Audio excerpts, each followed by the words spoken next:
Well, welcome everyone to our third virtual St. Peter's Business Network, or SPBN, of the 2020-21 academic year. We are excited to host two alumni speakers tonight who are experts in the field of cybersecurity and discuss this timely and important topic that affects all of us as professionals, as students, and in our households as well. Our session tonight is titled Cybersecurity, What You Know versus What You Should Know. This is a topic that is near and dear to us at St. Peter's, and we have a strong program in cybersecurity at the undergraduate and also the graduate level. We feature courses in cryptography, ethical hacking, blockchain technology, and information security. I know we have some cyber students and alumni here tonight, so welcome to you and welcome to all of our St. Peter's community on this call. Everyone here in the audience tonight, whether you're a student of cyber or you work in the field, or more like me, if you don't have prior experience in cyber, you're going to get some good insight and advice into how to protect yourselves, your organizations, and your own homes and families. One of our prior SPBN events back in September featured Carlos Gutierrez, the former Secretary of Commerce of the United States and former CEO of the Kellogg Company. And he, along with a panel of experts, including one of our professors, talked about the future of work in an increasingly virtual and connected world. It was a very good lead-in discussion for today's event and topic, as our speakers share their expertise on security, privacy, and protection in our increasingly virtual and high-tech world. I got to know Doug and Tim last year planning for this event, which was supposed to be in person back in March 2020.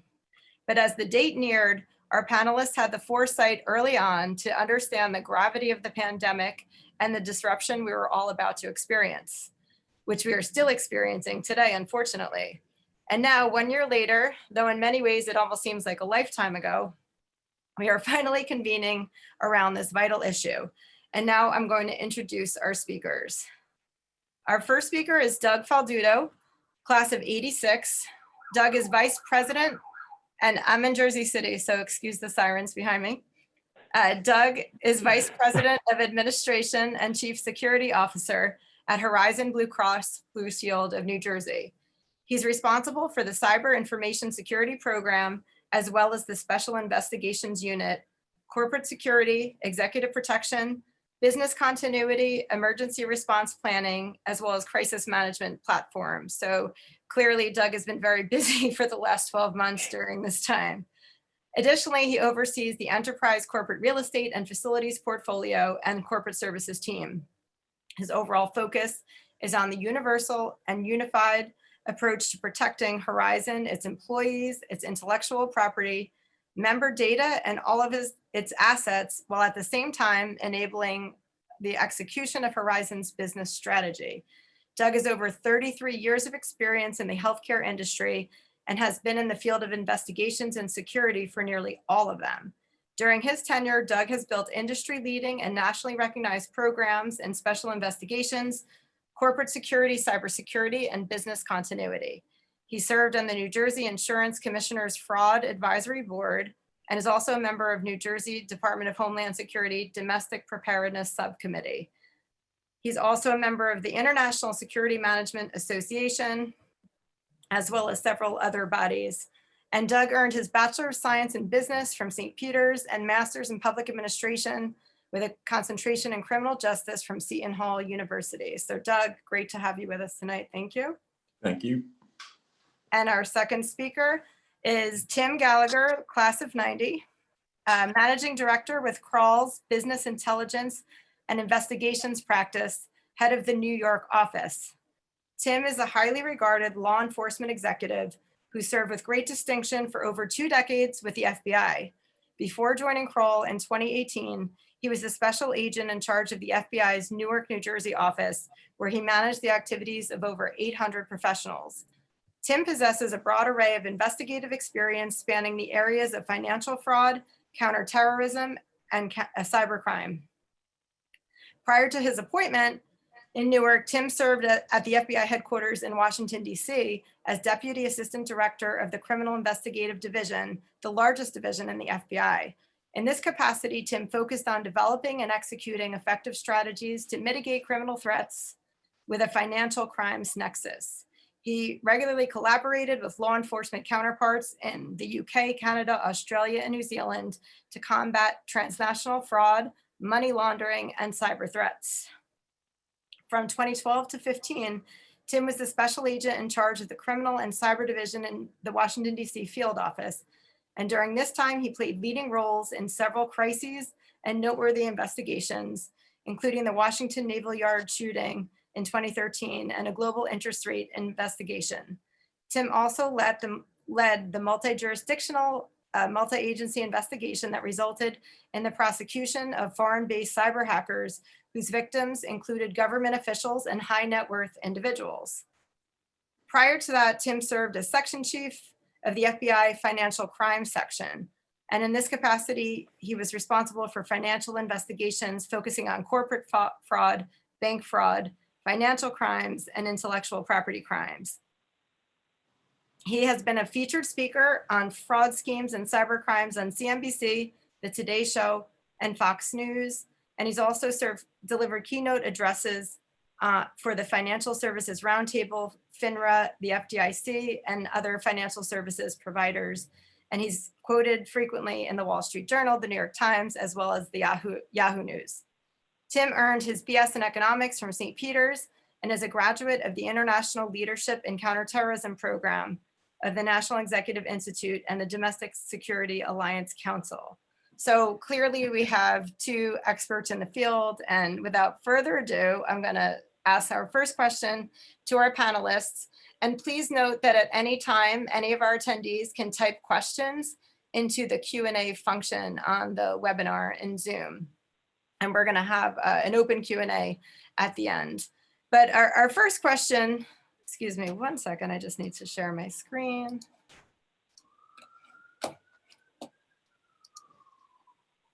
So our first question is broad in scope and attempts to frame the issue and magnitude of the problem. So first Doug and then Tim, why are we talking about cybersecurity today? Well, first I wanted to thank you, Mary Kate and Claudia, for asking Tim and I to participate tonight's event. I think I can speak for Tim when I say that we appreciate this opportunity to support St. Peter's University however we can, and hopefully share some helpful and insightful information for the audience tonight. Now, I did hear you say there's some students in the cyber program and some graduates with probably some highly technical expertise that could dance circles around me. So I guess all of you guys out there, just so you know, I was a business major with a master's in criminal justice. So please direct all the technical questions to Tim. So, you know, the question about why we're talking about this tonight, I think we can't not talk about it. It's too big. It's too important. It really impacts every single one of us, whether we think it does or not. So where there's technology, there needs to be security, and not just at the government and the business corporate level, which is obvious, and we're going to talk about that tonight, but it's at the, you know, it's connection to you. And then we're going to talk about your role that all of you play in your own security as well. You know, bring it home for an example. You have a phone, you surf the web, you purchase your morning Starbucks coffee online. You ask Alexa to turn off your lights, to turn off your lights. You wear a Fitbit, or you have anything smart in your house. You do a virtual bank deposit, and the list goes on and on and on, right?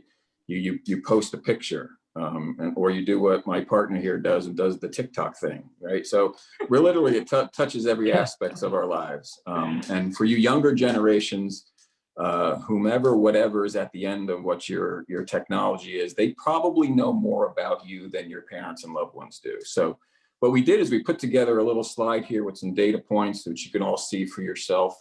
Yeah, pretty daunting. Just want to talk about a few of them. So while we're on this webinar, there will be over 100 successful cyber attacks in just less than an hour. You're going to hear about ransomware. For me, in my role, it's my #1 concern. Tim's going to talk more about that in a few minutes, but let's look at the magnitude of ransomware. In 2020, damages to companies topped $20 billion globally. The other issue is small businesses are prime targets for cyber attacks, 43%. The bad actors like to prey on the little guy. You're going to hear a little bit more later about why that is and what small businesses can really do to help protect themselves.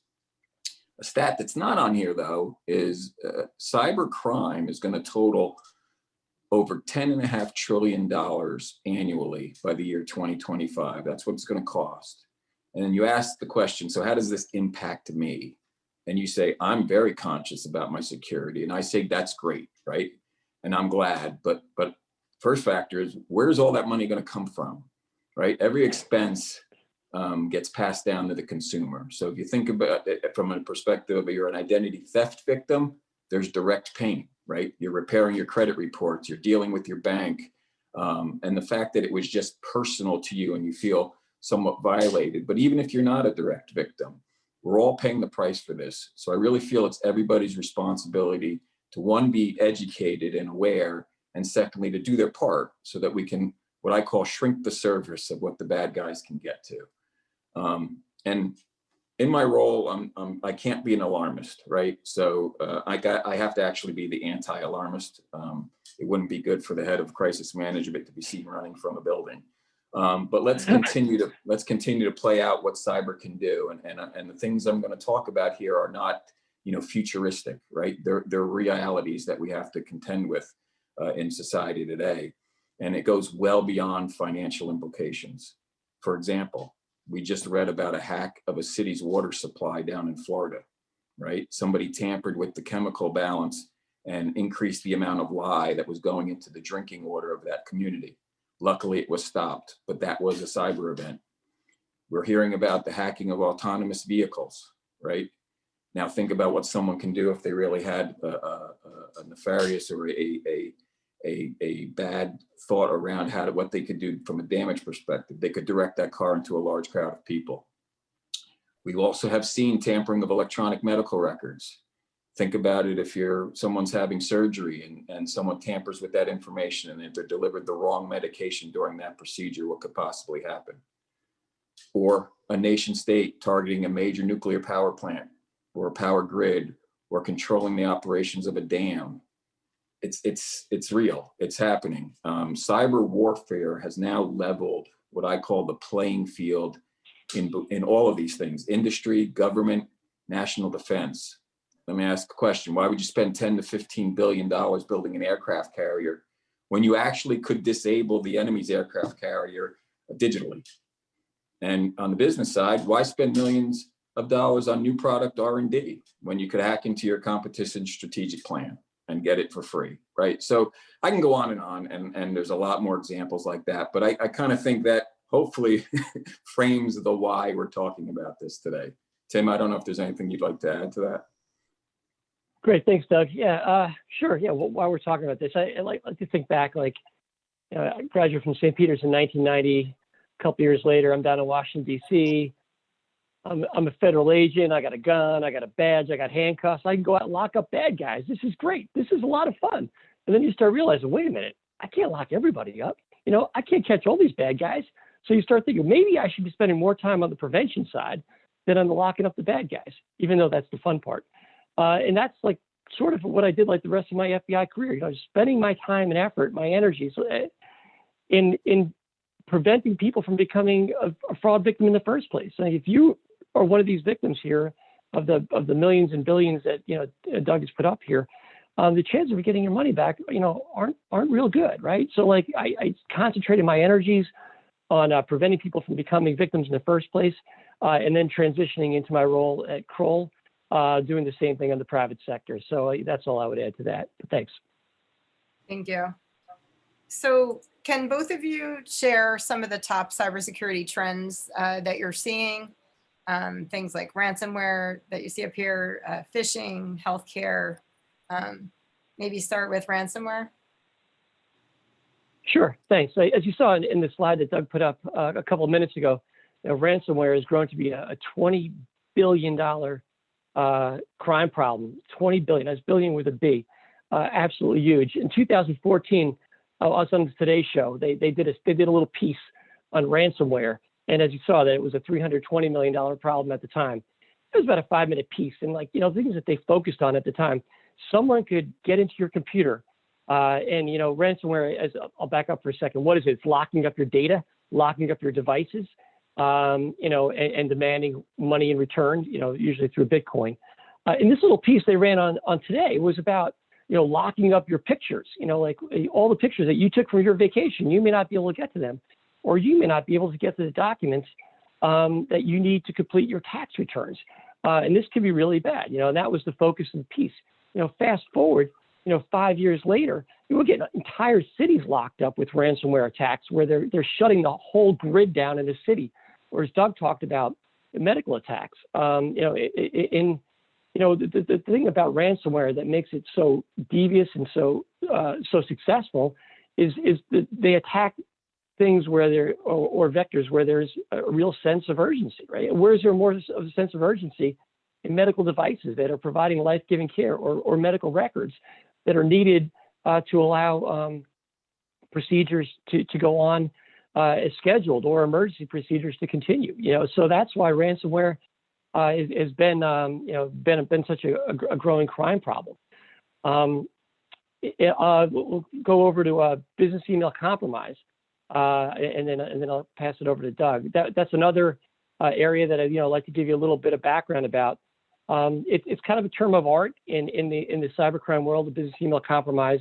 I'd say that it sounds like it should be an episode of Seinfeld, the business email compromise, except email didn't exist, like when they were filming Seinfeld. But what is it? It's bad actors getting onto your computer and monitoring your email traffic, and then using an email that looks sort of like someone who would be in an email chain, maybe changing one letter, and starting to lurk there.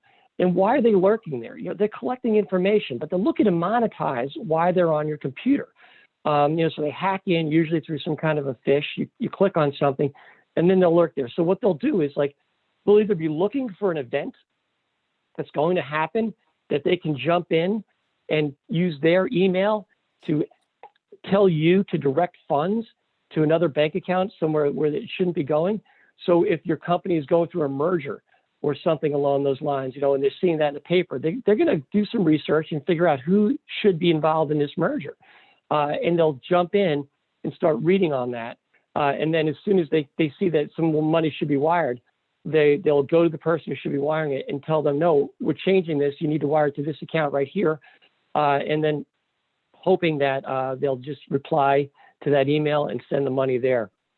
So that's something that is grown to be like $26 billion have been lost, to the business email compromise over the last few years.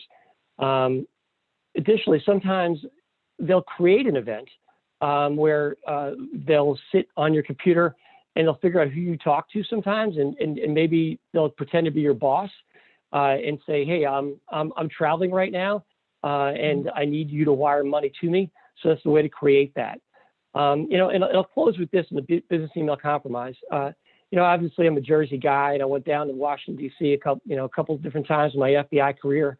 And I showed up there, I think, in 2012, and I was getting in-briefs from the different squads as to what they're working at. And the organized crime squad came in and said, we have this great case, boss, and a great organized crime case. I'm like, this is super. What is it, like extortion, interstate murder for hire? What kind of good organized crime case is it?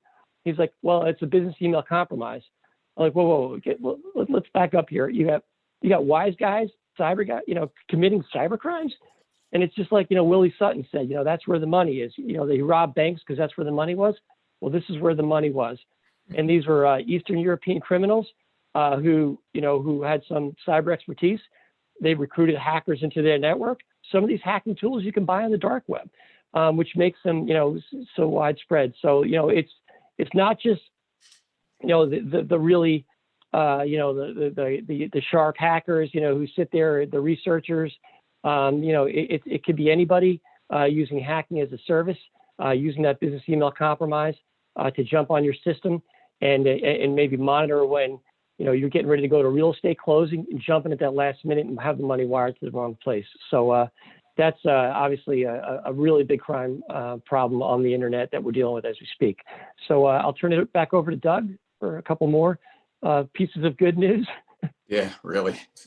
Thanks, Tim. So you heard about those two things from Tim, and the primary way those things are executed is through what we call phishing, right? So I think we've all heard that term. It's kind of morphed into some different things over the years. There's probably 4 or 5 different versions of phishing. General phishing, which is one we're most common with, is when someone just throws an email out there to see who bites, right? It's not very sophisticated. Pretty easy to detect when you look at it closely. There's misspellings, there's improper grammar, although some people write very poorly proper grammared emails that aren't phishing. But there's ways that you could really pick up on them quickly if you see them. And let's go back to the beginning of those. The best example that still is used in textbooks is the Nigerian king's widow who now has all this money after her husband died that she just wants to give it to you. Yeah. You personally, she wants to email you and she wants you to click on this link and send some information and you're going to get a windfall of money. Now, we sit here and we laugh. Tim just chuckled too. And you say, well, that's crazy. Who would fall for that? Guess what? A lot of people. Believe it or not, a lot of people. And I'm talking doctors, I'm talking lawyers, I'm talking business executives. People have fallen for that one, right? So they've gotten a lot more sophisticated since then. I've seen some real phishing emails that I could not decipher from just looking at it, but there are ways that you can by hovering over the link to see if it's a legitimate email address. I always suggest the people to call the recipient to make sure it's them that's sending you something. I mean, they are really doing their homework. And one of the other ways that the other types of fish that are out there, it's something called spear phishing. And if you think about the concept of that, it targets a specific group or a type of individual, such as a company's system admin. And the bad actors do their homework on you, right? They're gonna look for your social media profile. They're gonna find every little piece of information they can find out about you, so that when they send this to you, you feel comfortable that you know where this is coming from and you let your guard down. So it isn't, now they're starting to get very pointed in terms of who they want to address these emails to and why. And think about a system administrator who holds the keys to an entire network for the company in which they work for. That person clicks on and downloads and drops malware into their environment. That person now can get into a command control environment and get access to everything inside the 4 walls, right? And that would be a very, very bad thing. There's another term called whaling, right? So this is even more targeted than spear phishing. This is when you go after the big fish, the whale, and that's usually somebody in the C-suite. Same concept, reconnaissance, intelligence, everything gathered up to kind of know who I want to focus this on. And usually it's something around the company that they lead is getting sued. They need to click on a link in order to get more information. That link takes them to a page where they can enter critical data about the company, such as the employer ID, tax ID number, bank account numbers. And obviously it just goes from there. I'm not sure why whaling is considered, since a whale is really not a fish. I'm not sure how they gave it the name, but it is what it is. And then there's something called smishing, and the younger generation absolutely knows what smishing is. It's SMS. It's through the text messaging system. Most common scenario there is a bank will text you and says your account has been compromised. You need to call or respond immediately. And the problem is people get scared and worried and react without thinking. And they think, oh my God, my bank account's been compromised. I better click on this. I want to fix it. And what they just did is the exact thing that they didn't want to do. And then lastly, there's vishing with a V as in Victor. Same theme, same concept. However, it's done through voice call. I think you probably all have experienced this. I personally have, where someone calls me up on my cell phone and says, I'm from Microsoft.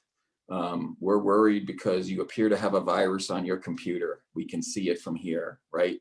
Long story short, we need your credit card so you can update your antivirus software, right? So here, give us your credit card and click on this link. So a couple things just happened there.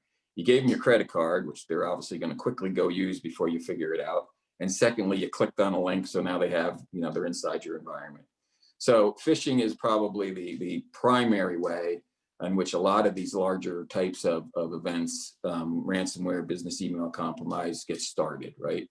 And I'm going to just quickly talk about, COVID pandemic and what that's meant in the cyber world. And it has certainly increased the frequency of what we are seeing.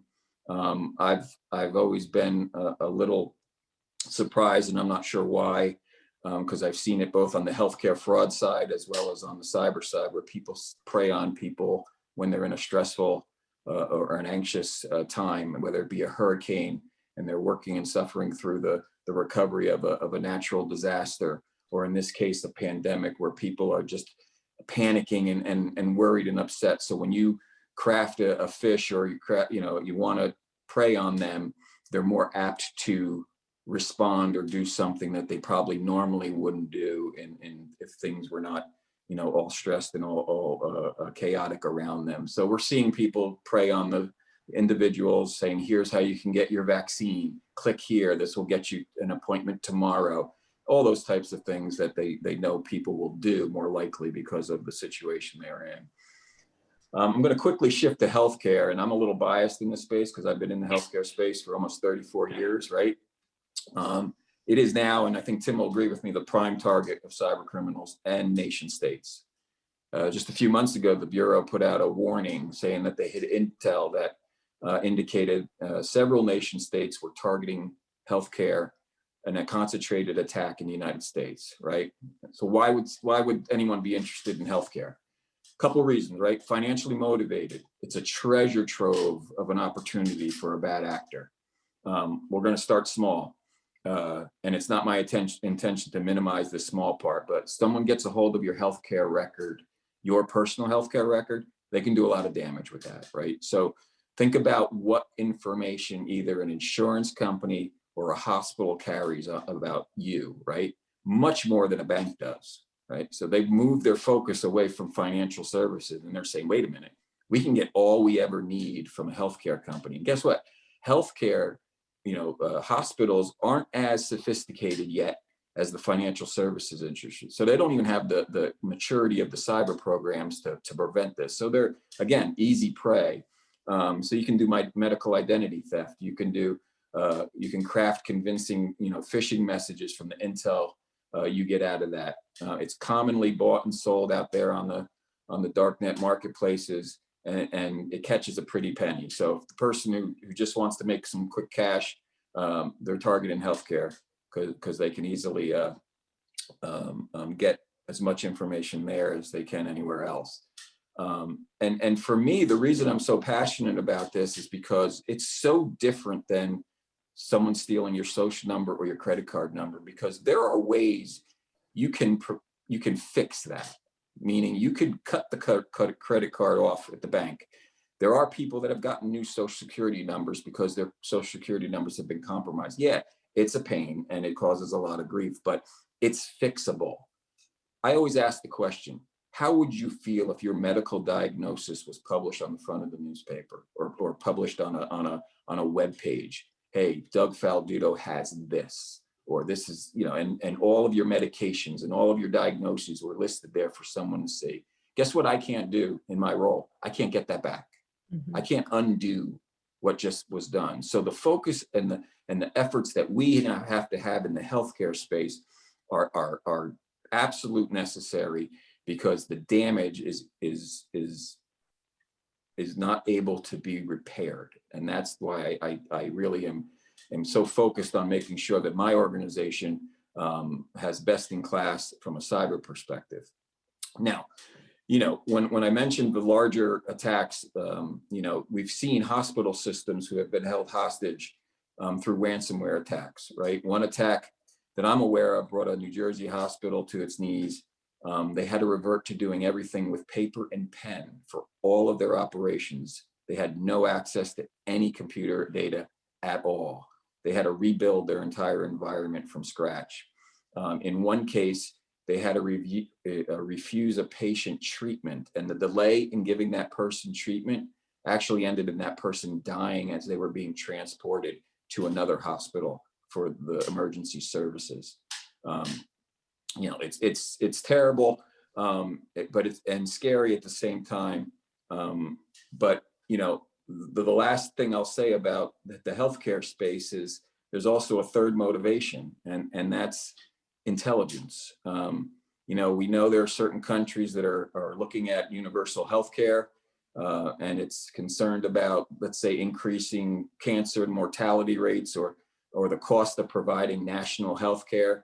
The stolen medical research that you can get from the United States can certainly put that other country in an advantageous position in terms of a speed to market with pharmaceuticals or medical developments and things like that, which in turn, you know, gets companies ahead of the United States from that perspective. So again, healthcare has got a lot of various dynamics to it from a cyber perspective, and it's an industry that really needs to focus more energy and more resources on it, because the impact is truly can be devastating. So Tim, I don't know if you wanted to share anything about healthcare. I mean, no, I'm the one who lives in that space. No, that's it. Yeah. Okay, and then the other thing is Internet of Things, right? IoT, and many of you younger generation folks get this. Us older folks are trying to figure it out, but it basically encompasses everything that's connected to the internet. You know, objects that end up talking to each other, you know, it's devices, it's sensors, it's smartphones, it's wearables, it's a whole bunch of things, right?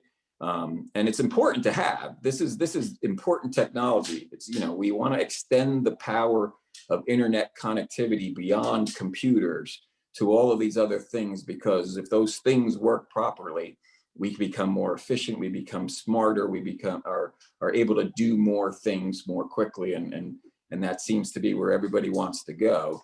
You know, it helps businesses and people to be more connected around the world so that they can do more meaningful and higher level work. So it is an important piece of our society, and there are currently 23 billion connected devices right now worldwide, right? And I think there's 9 billion people in the world. So right now we're at a little over 2.5 devices per person in the world. And by the end of 2025, that's going to be over 60 billion, 60. So it's going to triple just in 3-4 years. That's a massive amount of new gadgets that doesn't come without a cost to all of us, right? There's significant risk. And the problem with these things is because everyone wants to be the first one out there with the new gadget and the new toy. Guess what area they don't spend a lot of time in? Security, right? It slows the process down. It creates additional costs. So let me get that Fitbit out there as fast as possible. Let me get that new smart switch for your house out there as fast as possible, because somebody else is out there with a product as well, and they take shortcuts.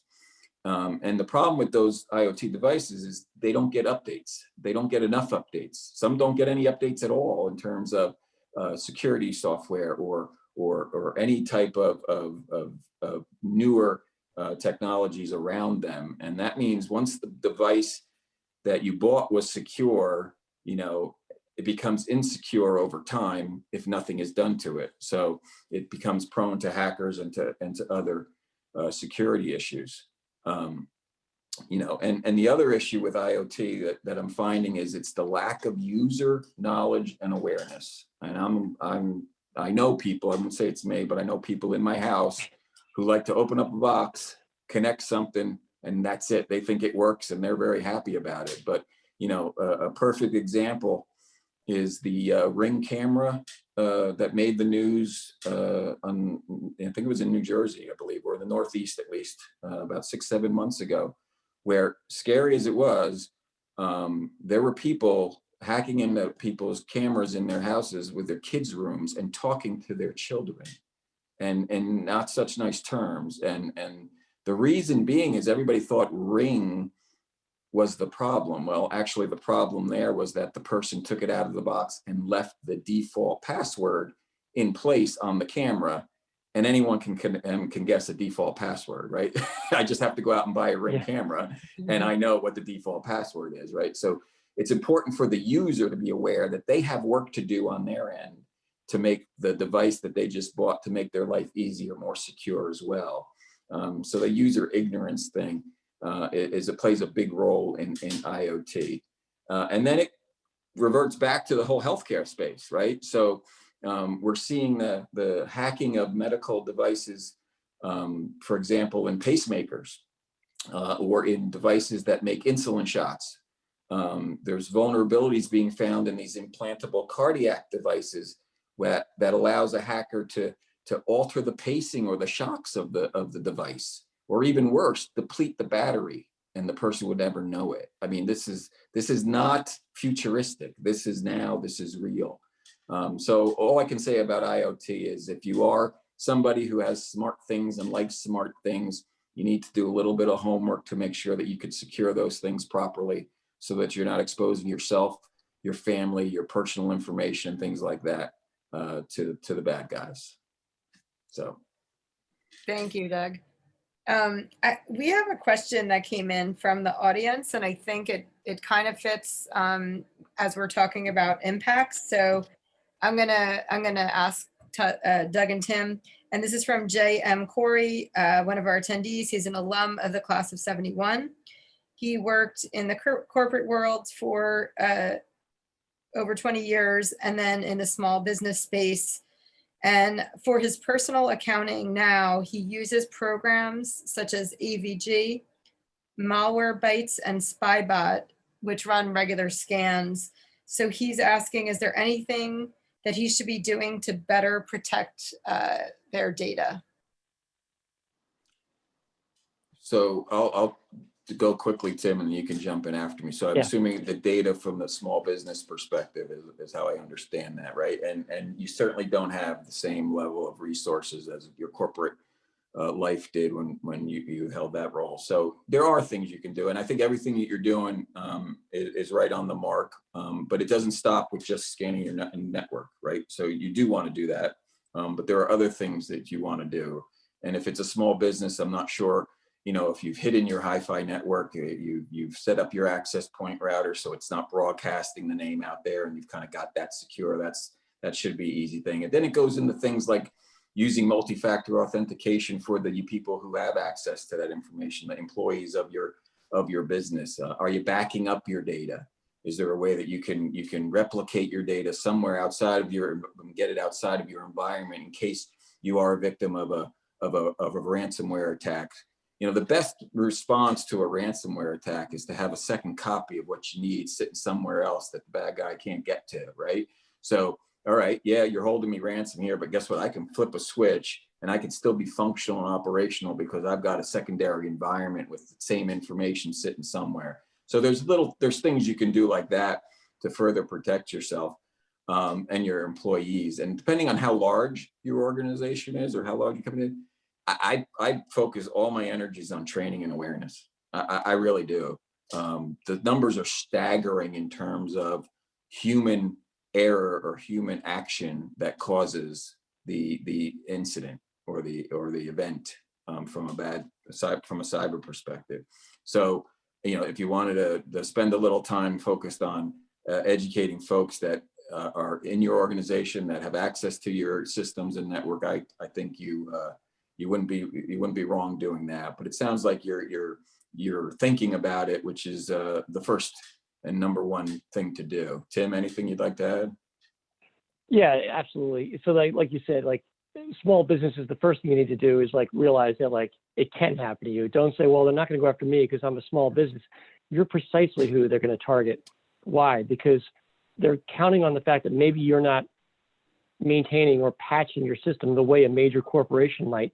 And also you're an aggregator. An aggregator is someone who takes in data from a whole bunch of different areas, right? So if you're doing folks' taxes, you have a financial services business, there's going to be professionals, possibly high net worth individuals sending their data to you, right? So that's why bad actors will be attacking a system like yours.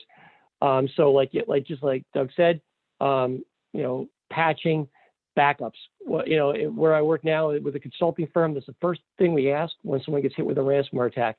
Number one, is it backed up? And then number two, it's going to be, do we have the keys? Because sometimes we're able to get the keys to these things and unlock it, but you're doing the right thing. You're stacking the odds in your favor, putting up the wall, and hopefully they'll go to the next person. Thank you. We also wanted to allow someone who has a hand raised to possibly ask a question. Tom O'Reilly, I believe. Claudia, can you unmute Tom? Yes, yes, Tom, you should be able to ask your question now.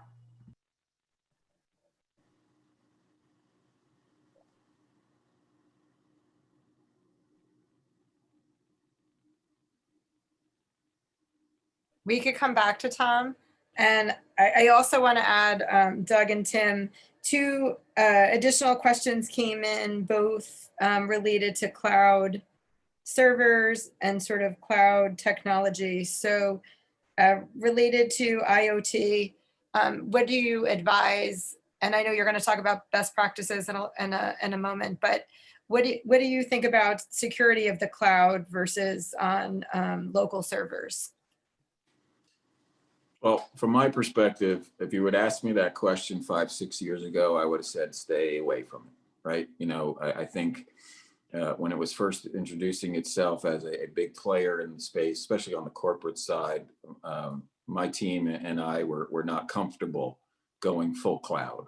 There were opportunities to look at different options, hybrid cloud, where it's a combination of your security protocols in addition to theirs. So you're almost like the first line of defense. So it's a combination of using cloud. I think that's our primary approach to cloud utilization. If it's not coming out of Amazon Web Services, it's a hybrid cloud that we establish with a reputable partner. So I think cloud's come a long way, and it's more efficient, it's more cost effective, and it's gotten a lot more secure. So it is directionally where everything is going, and if it's not there already. Thank you.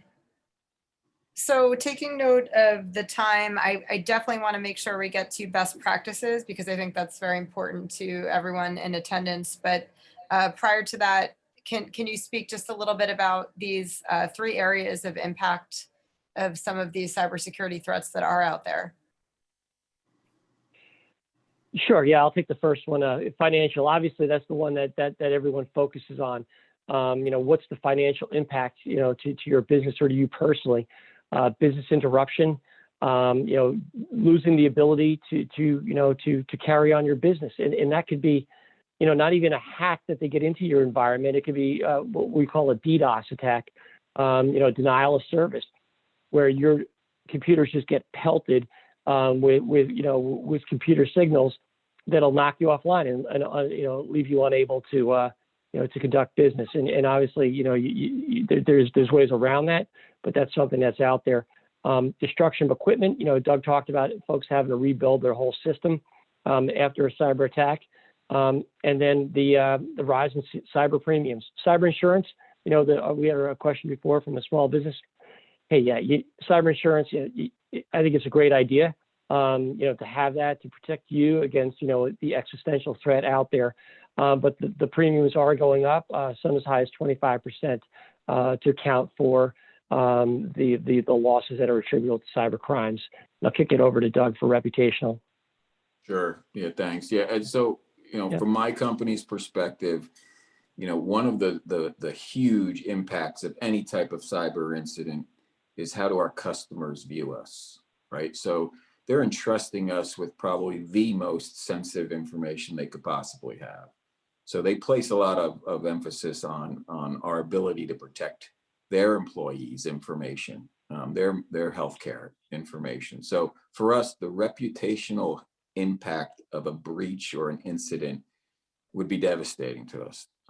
But think about some of the other names that you've seen in the news, right? Target, Home Depot, Macy's, Toyota, Marriott, Equifax, right? Consumer confidence in all of those companies dropped dramatically right after their events. And all of them are publicly held companies. All of them had huge financial implications, not only in terms of what it cost in lost business, what it cost to repair the damage that was done, and then the subsequent fines that come from the government, right? So it's impossible to fix your reputation quickly once the public sees you in a bad light, right? Target today was one of the companies that took the largest hit in what's called consumer confidence ratings after their breach, and I think that was in 2014 maybe, and still today they haven't reached the levels they were at back then, right? So it is significant in terms of a resulting risk beyond financial. It's you lose your customer and it's hard to get them back. Tim, you want to talk about government impacts? Absolutely. Yeah, you just heard Doug use the word confidence several times, and confidence in companies. Well, what about confidence in government? That's the currency that government trades in, is the confidence of the people that comprise that country, or the confidence of the people to invest in that government. Computer hacking, it can undermine people's confidence in government, whether that's in getting into government systems and compromising them and compromising the data of the individuals who make up the government infrastructure. 80% of this country's infrastructure is in private hands. So, the government will help the private companies lock down their infrastructure. But, the hostile intelligence services abroad, that's what they're after, right? If they can't hit you, with a bomb, they'll shut the lights off, and they'll think, well, maybe we won't get hit back as badly, or maybe this is just our way of saying, hey, we're in your system, and poke it a little bit. Like we can shut you down whenever we want by showing how they can shut the lights off here and there, as well as we talked about the water situation before. This could be fatal. Several years ago, when I was in the FBI still, there's a dam that was opened. It seemed like it was really inconsequential. It was upstate New York. But that was one of the bad actors that, has been after us for a long time. I can't say who they were, but they took a bunch of hostages in 1980. And this is the type of thing that they do just to show you, hey, we can get into your system. So that's just something that the U.S. government works hand in hand with their private sector partners on locking down these types of pieces of infrastructure. Yeah, and I'm just going to piggyback on that, and this is just my personal opinion and belief here, is that the battle is going to be in cyberspace, not on the battlefield going forward.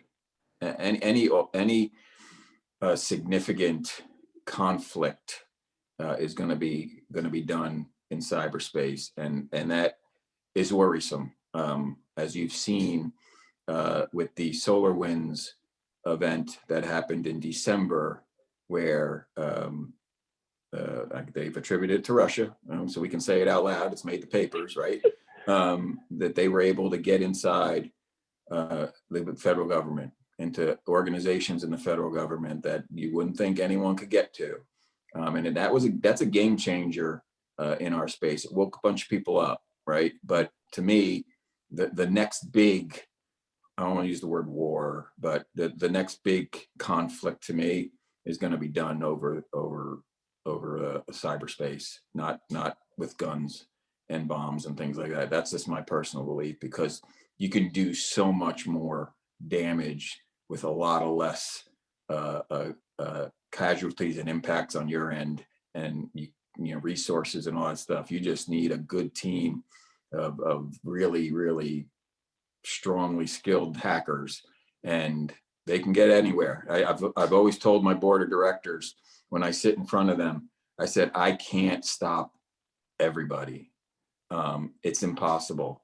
And this example kind of reinforced with my board that if the United States government can't stop a nation state. If Russia or some other country wanted to get access to my information, I don't think I've got, I'll say I've got a fighting chance, but I don't think I'd win that battle, right? So it's how do you deal with it once it happens? And I think a lot of our, the private sector and the corporations are now focused on early detection and remediation, and also minimize the damage, because it's going to happen. We just have to be prepared for how we're going to respond to it. So, Right. So Doug, speaking of how to be prepared, can you and Tim briefly talk about some of the best practices for business, and then we'll talk about best practices for families and households, and a couple other questions have come in, so I'll see if Sure. I can weave them in a little bit. Sure, I'll try to, in the interest of time, I'll go through them pretty quickly, but there's vulnerability assessments, I think we talked about backups already. So vulnerability assessments are critical, right? You got to review the weaknesses inside your system. You have to, first of all, know what they are. And then you have to evaluate them and understand what's the root cause of that vulnerability. Is it just you haven't updated your operating system lately? You know, I'll be honest, folks, when you see that little reminder in the settings section on your iPad or your iPhone, that means, hey, you don't have automatic updates on. There's a new version out there of the operating system we want you to download to protect you. Don't ignore it. All right. Like that kind of stuff. Apple does a great job of poking you in the head saying, hey guys, that little one's not going to go away until you do what you're supposed to do. There's also, for companies, I can't say small companies have the resources to do this, but we do penetration testing. So we hire an outside company, a red team it's called. Usually we go down Beltway, down in DC area, we look for ex-government, because we want to be tested by the best. So you want to hire a company who can come in here and try to get inside your environment. Physically, technically, whatever, you want to know where your holes are so you can plug them. So I highly recommend, if you have the ability to do that, or is that you have somebody else try to do the bad act that's on your payroll that you hire to do that. And then lastly, for me, and I'll say it till I'm blue in the face, training, right? Training. This work from home model, we focused everything on training because I got 6,000 people now working from their homes, and they're not inside the four walls anymore. So we have to make sure that they're not sending information to their printer in their home that's outside of our network, that they're not doing things that we're clicking on. We test them with phishes. We create our own phishes and we send them out, and we try to educate people and make them look really, really good. And if they click on it, up on their screen pops a little 30-second training module and says, you failed, here you go, study up, right? So it's, again, the stats are there. 70-80% of cyber incidents caused because someone did something, some human did something they shouldn't have done. So I can't emphasize training. Tim, anything you want to throw in there? Yeah, just as far as businesses go, like you said, it's going to happen. It's minimizing the dwell time, right? The amount of time they're actually on your system before you realize they're there. And just have a plan for when it happens, test the plan, try and break the plan, and then revamp it. That's it, just constantly looking at your plan and revamping it, and just be ready for when it happens to minimize the impact. And I have one business related question. You had both earlier mentioned data backup as a response to ransomware, but is there a risk that the malware from the ransomware might have embedded into that backup data, which is just replicating the problem? Well, yeah. So you really are talking about a redundant environment that is sealed off from your primary environment, right? So again, a little bit more of a sophisticated model in a corporate world where you can absolutely create a walled off secondary data center that is only, the data gets replicated there, but the controls in place would prevent the malware and put a gate up to ensure it. And I'll be honest with you, from our perspective, we're going to know within minutes or an hour or so that something's inside our environment that doesn't belong there. We do a tremendous amount of AI analytics inside of our environment, and user behavior analytics and how the network is behaving. So we're comfortable there. Again, if you're not that sophisticated, there's always a risk, but it's better to at least have a possibility of an option as opposed to no option at all. Agree. So on a personal level, and I think this is our last topic that we could fit into this hour, and we could have another convening because there's just so much to talk about. But what are some best practices with our homes, our families, our children that we should think about in terms of cybersecurity? Yeah, well, I think we pretty much covered them all already. As I said, backup, patching, updates. But just one thing that I'll bring up at this point is, like, Doug talked about reconnaissance, right? Every cyber crime begins with reconnaissance. Someone goes out there and takes a look at what's out there. Pretty much every crime starts with reconnaissance. So, like, that's just something to think about for you and your kids. I mean, what are you posting? How much stuff are you putting out there? Because all that stuff, can be put together to formulate an attack plan to hit you in cyberspace. So it's like where you're traveling, when you're not going to be home, ages, where you went to school. The less it's out there, the harder you're going to make for the bad actors to put a plan together to attack you. So just keep that in mind. Be judicious of what you're posting. Obviously, hey, I'm on LinkedIn. It's good to be on LinkedIn professionally. That being said, a couple of years ago, somebody put up a duplicate LinkedIn profile of me with my picture and everything. It was trying to solicit money from people. They didn't hack me. They just put up a ghost profile. LinkedIn worked well with the FBI, and they got it taken down. But that's, my stuff was out there. They took pictures of me. They put it all out there, and that kind of stuff can happen. So that's all I'll tack onto that. Yeah, and I'm gonna. I'm a little passionate about this topic too, because I kind of got a sense there's a little bit of an apathy or a complacency out there on the consumer side around security, and it stems from the fact that you most likely, every single person on this call has been a victim inside of a company breach where they've got free credit monitoring because they were a Home Depot customer or they were a Marriott customer, whatever. And you think, okay, well, I keep getting these free credit monitorings because my information was impacted here, impacted there, and you're kind of like numb to it. I call it breach fatigue. And when then you lower your guard gets lowered. So I think we got to be careful there. Passwords, you'll be surprised, folks, that yes, the number one password still in the world today is 1, 2, 3, 4, 5, 6, right? Yeah, or password 1, 2, 3. For you who are in the cyberspace and followed the SolarWinds incident, the password that the system administrator, actually ended up blaming it on an intern, but the password that was compromised was SolarWinds 1, 2, 3. Now think about that. It's a large technology organization, had a password that an administrator controlled an admin account with SolarWinds 1, 2, 3. We have to be more disciplined with regards to our passwords. There's a page here at the very end that talks about how long it takes to hack a password, depending on how complex you make it. I think you should think about taking a look at your current password situation. One other thing really quick, there's something out there called credential stuffing.